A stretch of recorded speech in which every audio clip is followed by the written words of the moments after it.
Halo teman-teman semuanya, selamat datang di praktikum modul kedua yaitu Identifying User Needs. Nah, di praktikum kali ini kita akan belajar mengenai apa itu needs and wants dan juga bagaimana cara untuk mendapatkannya. Identifying User Needs and Wants adalah kegiatan untuk mengidentifikasi apa yang diinginkan dan dibutuhkan oleh user. Biasanya keinginan dan kebutuhan ini disingkat sebagai needs saja. Nah, setelah paham apa yang dibutuhkan oleh user, desainer bisa menentukan spesifikasi apa yang harus ada di produk yang dia rancang. Tujuannya agar produk yang diciptakan ini memang sesuai untuk kebutuhan user. Seperti itu. Nah, apa sih yang bakal kita pelajari di praktikum ini? Itu ada 5. Yang pertama, how to gather voice of user. Yang kedua, translating voice of user into needs statement. Yang ketiga, prioritizing needs. Yang keempat, kita akan belajar mengenai Likert scale. Dan yang kelima, kita akan belajar mengenai reliability dan validity. Nah, gimana sih cara kita untuk mengambil voice of user? Itu bisa didapat dari berbagai cara, misalnya wawancara atau kegiatan yang tanya jawab secara lisan one on one dengan pertanyaan terbuka. Lalu ada FGD, kegiatan berkumpul untuk mendiskusikan produk dengan banyak user dengan satu atau lebih pengawas. Lalu yang ketiga ada observasi, di mana kita mengawasi user menggunakan produk tanpa mengintervensi yang user lakukan. Yang kelima ada survei, di mana kita memberikan serangkaian pertanyaan yang dijawab secara singkat dan spesifik, baik lisan maupun tertulis maupun menggunakan media online dan sebagainya. Nah, suara siapa sih yang kita gali? Itu tentunya suara user. Tapi user sendiri itu bisa dibagi-bagi menjadi banyak jenisnya menggunakan user selection matrix ini. Jadi, user itu bisa dibagi berdasarkan jenisnya, yaitu user atau pengguna biasa, pengguna yang biasa menggunakan produk sejenis dengan yang kita rancang. Yang kedua yaitu lead user atau pengguna yang memiliki pengalaman dan berpikiran lebih maju dari target pasar, dan juga bisa memberikan inovasi-inovasi, kritik, saran mengenai produk yang dia gunakan tersebut. Lalu ada retailer atau penjual dan juga service center. Lalu berdasarkan intensitasnya, mereka ini bisa dibagi menjadi 3, yaitu homeowner yang secara jarang-jarang menggunakan, handy person yang cukup sering menggunakan, dan profesional yang selalu menggunakan atau sangat sering menggunakan, seperti itu. Jadi nanti misalnya kita menggali user sebanyak 2 orang dan mereka termasuk yang sering menggunakan, berarti nanti kita mengisi di kolom user dan juga row handy person 2, seperti itu. Nah, tapi voice of user sendiri itu apa? Voice of user sendiri itu pada intinya adalah semua yang dikatakan user mengenai produk tersebut, bisa pendapat, keluhan, pujian, kritik, saran, dan lain sebagainya. Jadi misalnya, contohnya, tangan terasa panas saat memegang tempat minum berisi minuman panas. Itu juga termasuk voice of user, seperti itu.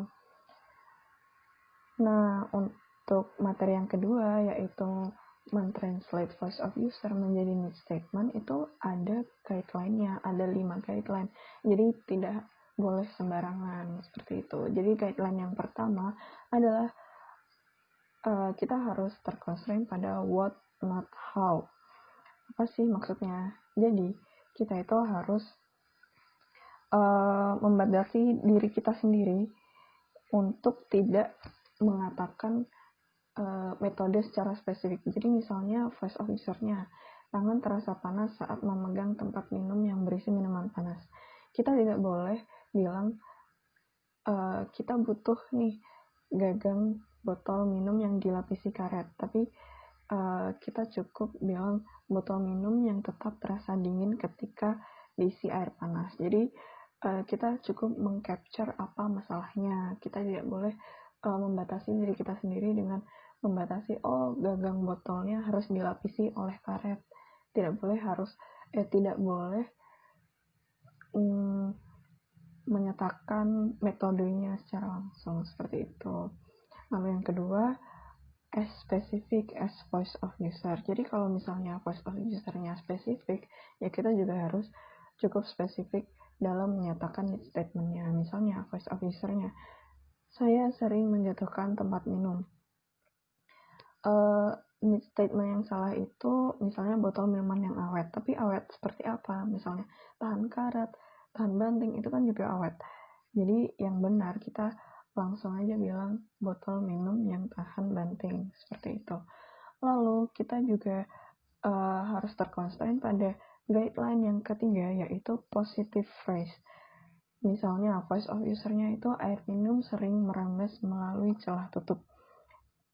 Kita tidak boleh menyatakan need statement berupa botol minum yang tidak bocor tutupnya, tapi kita harus menyatakan dengan kalimat positif berupa botol minum yang tertutup rapat. Jadi tidak boleh ada kata tidak di situ. Yang keempat adalah attribute of the product. Jadi kita harus menyatakan produknya dalam satu kalimat need statement itu. Jadi misalnya voice of usernya itu desainnya terlalu mainstream, kita tidak boleh hanya mengatakan desain body unique. Ya, desainnya siapa gitu, kita harus menyatakan dengan lengkap, yaitu botol minum yang memiliki desain unik, seperti itu. Lalu yang kelima, guideline yang terakhir adalah kita harus menghindari must dan should. Kenapa? Karena di sini kita itu baru menggali sebanyak-banyaknya need statement yang dibutuhkan. Kita tidak boleh menyatakan mana yang harus dan mana yang tidak, karena kita masih menggali sebanyak-banyaknya dan posisinya need statement-nya itu semua masih sama-sama penting, seperti itu. Jadi misalnya voice of user-nya, tas saya banyak memuat barang lain, tidak cukup untuk tempat minum. Nah, kita tidak boleh menyatakan desain botol minum harus seramping mungkin, tapi cukup dengan botol minum yang berbentuk ramping, seperti itu. Lalu kita masuk ke materi yang ketiga, yaitu prioritizing needs. Jadi untuk menentukan importance atau derajat kepentingan dari needs, ada dua cara yang bisa dilakukan oleh tim. Yang pertama berdasarkan keputusan tim, dan yang kedua adalah mencari data lebih lanjut dari calon user. Nah, kalau yang pertama tentu saja kita akan memakan biaya, tenaga, dan waktu yang lebih singkat, karena ya udah kita diskusi dalam satu tim kita lalu menentukan mana sih yang lebih penting daripada yang lainnya, needs mana yang penting, needs mana yang mau kita masukkan ke dalam rancangan produk kita. Lalu setelah tim sepakat, ya udah itu yang dipakai gitu. Cuman akurasinya akan rendah karena tim tidak merepresentasikan user secara global, seperti itu. Nah, yang lebih tinggi akurasinya adalah mencari data lebih lanjut dari calon user. Ada berbagai cara, salah satunya nanti yang kita pelajari adalah dengan menggunakan survei. Tentu saja cara yang kedua ini akan lebih akurat, namun memakan biaya, tenaga, dan waktu yang lebih banyak. Nah, sebelum melakukan menentukan mana yang akan kita masukkan ke dalam produk kita, needs mana yang lebih penting dan lain sebagainya, kita harus tahu atribut identification. Nah, atribut ini apa sih? Atribut identification ini maksudnya adalah pengelompokan aspek dari produk yang ingin kita gali pendapatnya dari user. Jadi, nanti waktu kita itu memberikan survei kepada user, pernyataan-pernyataan yang ada di dalam survei itu sudah kita kelompok-kelompokkan berdasarkan atribut-atributnya gitu. Nah, biasanya jumlah atribut di dalam satu survei itu dari 3 sampai 7 atribut. Contoh atributnya misalnya estetika tempat minum, yang kedua bahan tempat minum, yang ketiga kepraktisan tempat minum, yang keempat packaging tempat minum. Nah, nanti masing-masing atribut ini akan berisi minimal 3 item pernyataan agar mendapatkan suara yang cukup memadai dari user tersebut. Jadi misalnya estetika itu nanti ada 3 pernyataan gitu, apakah user setuju atau tidak dengan 3 pertanyaan itu, dan lain sebagainya. Lalu ini contohnya, misalnya kita memiliki mengelompokkan need statement menjadi 3 atribut. Misalnya atribut bahan itu ada botol minum yang tahan banting, botol minum yang tahan karat, botol minum yang tahan panas, dan lain sebagainya. Seperti itu. Lalu yang selanjutnya kita akan masuk ke materi yang keempat, yaitu measurement and scaling. Nah, ada banyak cara untuk mengidentifikasi pendapat user dengan banyaknya cara survei-survei itu, tapi di sini yang akan kita pelajari adalah Likert scale. Kalau yang lain nanti mungkin akan dipelajari secara lebih lanjut di praktikum yang lainnya, mungkin di praktikum QRA, atau bisa dibaca dengan lengkap di buku Malhotra chapter 10. Apa sih Likert scale itu? Likert scale itu adalah metode yang digunakan untuk mengukur derajat persetujuan responden terhadap pernyataan yang ada. Nah, nanti di pernyataan-pernyataan yang ada ini akan disesuaikan dengan need statement yang sudah dibuat sebelumnya. Tapi ditambahkan aja dengan saya membutuhkan botol minum yang tidak tahan banting, seperti itu misalnya. Jadi ditambahkan aja saya membutuhkan untuk semua pernyataannya. Untuk jumlah skala dari, kalau di sini 1 sampai 5 itu akan mempengaruhi sensitivitas dari pendapat respon, dari kemampuan kita melihat atau mendeteksi pendapat responden. Jika makin banyak skalanya, itu berarti makin sensitif. Nah, jumlah skala ini disesuaikan lagi sama kebutuhan risetnya. Kalau ingin belajar lebih lanjut bisa di Malhotra chapter 10.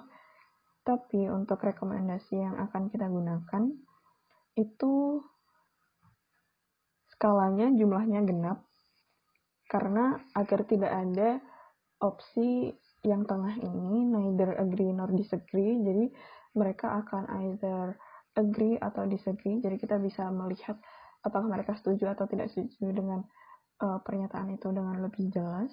Lalu yang kedua, kita menekankan pada skala yang balance, di mana disagree-nya, jumlah disagree dan jumlah agree-nya itu sama gitu. Misalnya ada strongly disagree, ada disagree, berarti ada agree dan strongly disagree, seperti itu. Lalu juga jumlah skalanya tidak terlalu banyak, karena di sini kita tidak terlalu signifikan jika kita mendapatkan sensitivitas yang tinggi, karena kita hanya ingin melihat apakah mereka agree atau disagree aja, nggak perlu terlalu mendetail. Jadi secara kesimpulan di praktikum ini nanti kita akan menggunakan skala 4 saja. Jadi ada sangat tidak setuju, tidak setuju, setuju, dan sangat setuju. Seperti itu. Nah, dalam membuat survei itu kita harus ada bagian-bagian ini. Jadi yang pertama harus ada cover letter, yang kedua harus ada identitas responden, yang ketiga harus ada item pernyataannya. Nah, di dalam cover letter itu harus ada judul survei yang kita berikan ini apa, latar belakang dan tujuannya, Lalu terima kasih atas ketersediaan responden dalam mengisi. Yang keempat, ada cara mengisi kuesionernya. Yang kelima, ada pernyataan bahwa survei ini dijaga kerahasiaannya jika memang rahasia, dan juga ada kontak person dari survei ini. Contohnya adalah sebagai berikut. Lalu, yang kelima, itu kita akan mempelajari mengenai reliability dan validity.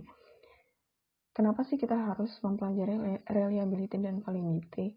Karena tadi kan kita mencari survei. Nah, survei ini harus kita pastikan bahwa reliabilitasnya cukup dan validitasnya juga cukup. Jadi harus reliable dan valid.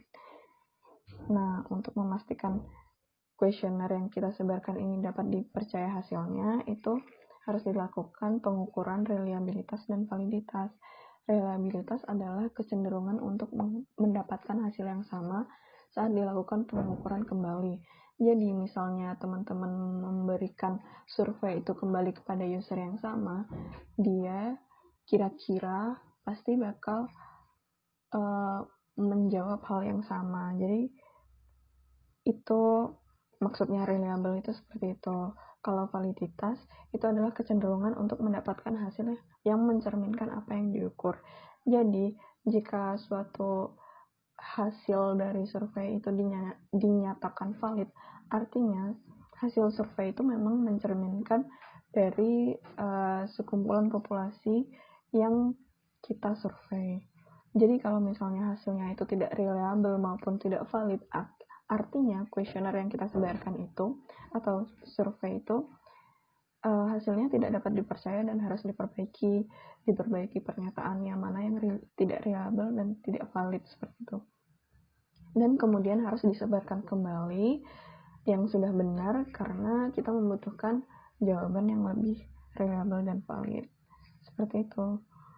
Nah, banyak cara untuk mengukur reliability dan validity testing, tapi intinya pada praktikum desain produk ini kita hanya akan mempelajari cara membaca Cornbach alpha dan juga convergent discriminant.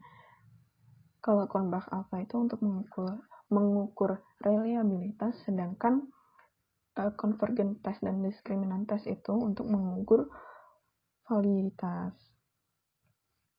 Seperti itu. Nah, untuk mengukur validity dan reliability itu tenang aja, nanti teman-teman akan dapat Excel-nya ini, jadi teman-teman nggak perlu belajar cara menghitungnya, tapi cukup untuk cara menginterpretasikan apa yang teman-teman lihat dari hasilnya, seperti itu. Jadi nanti teman-teman setelah melakukan survei, teman-teman bakal mendapatkan hasil berupa pernyataan atau tingkat kesetujuan responden terhadap pernyataan yang teman-teman berikan gitu. Misalnya 1 itu berarti sangat tidak setuju, 2 itu berarti tidak setuju, 3 berarti setuju, dan 4 berarti sangat setuju. Lalu hasil-hasilnya ini akan teman-teman kumpulkan sebanyak 20 responden 1 sampai responden 20, dan disusun ke bawah seperti ini. Ini untuk pernyataan 1, pernyataan 2. Jadi maksudnya di sini jika responden pada pernyataan 1 sangat setuju, berarti di sini diisi 4 dan seterusnya. Lalu di bawah ada sum score, otomatis terhitung. Untuk validity-nya kita akan menghitung dengan menggunakan convergence dan discriminant. Di bawahnya juga udah ada arti-artinya, daftar arti-artinya. Pada intinya, convergent maupun discriminant ini menggunakan rumus correl atau correlation. Jadi di sini udah ada rumusnya. Nanti tenang aja, teman-teman pasti akan belajar rumus ini di praktikum QRE. Tapi di sini kita harus tahu bahwa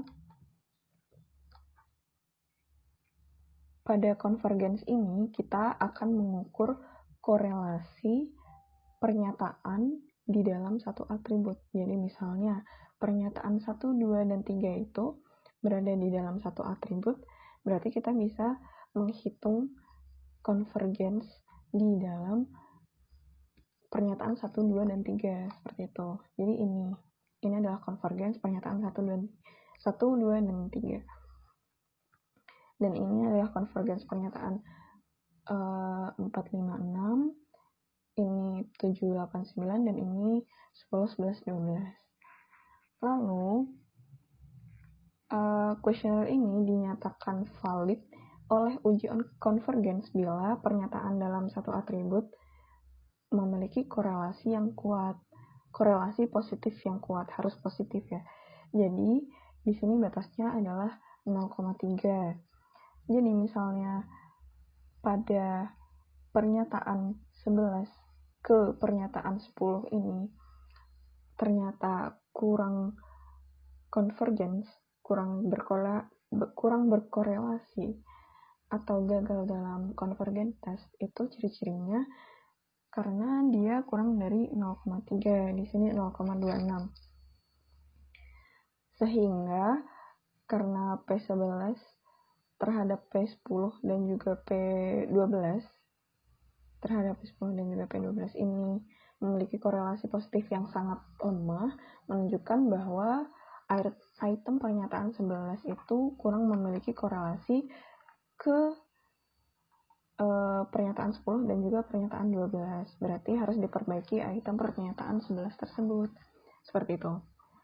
Lalu yang kedua, untuk diskriminan itu untuk mengukur korelasi pernyataan antar atribut. Jadi, untuk yang lainnya ini, karena dia beda atribut, misalnya P1 ke P4, yang putih ini, itu menyatakan tingkat korelasi antar atribut atau diskriminan test. Nah,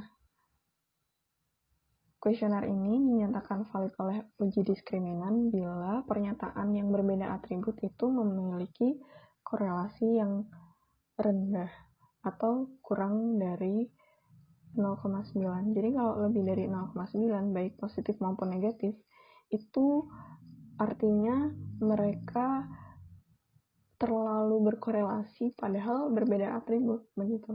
Jadi seharusnya tidak boleh seperti itu.